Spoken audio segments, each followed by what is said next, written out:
అందరికీ praise the lord. అనుదినము దేవుని వాగ్దానం ప్రియులారా, విశ్వాసం లేకుండా దేవునికి ఇష్టడై ఉంట అసాధ్యం. మరి అపోస్తులైన పౌలు హెబ్రీలకు రాసిన పత్రిక 11:6 చూసినప్పుడు విశ్వాసం అనేది గొప్ప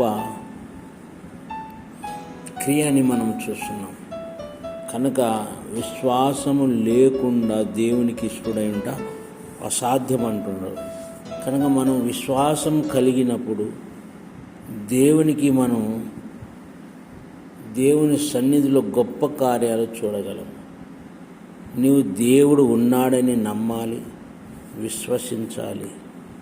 దేవుడు నీ కోసం ప్రాణం పెట్టి ఉన్నాడని నమ్మాలి. ఆయన తిరిగి లేచాడని నమ్మాలి.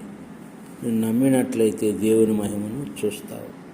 మరి ఈ ఉదయకాలంలో ప్రియులారా, విశ్వాసమును కలిగి జీవించినట్లయితే గొప్ప కార్యములు నా యేసయ్య నీ పట్ల జరిగించునుగాక. అటు కృప మనం పొందుదుగాక. దేవుడు మిమ్మల్ని దీవించునుగాక. ప్రేమాస్వరూపుడు వెను తండ్రి, పరిశుద్ధుడా, నీ పాదాలు పట్టుకుంటూ ఈ ఉదయకాలం శ్రేష్టమైన దినాన్ని ఇచ్చినందుకు స్తోత్రం.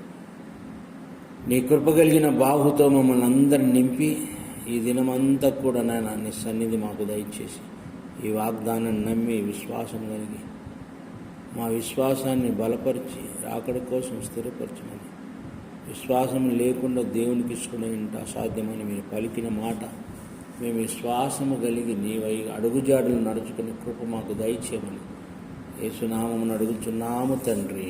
ఆమేన్.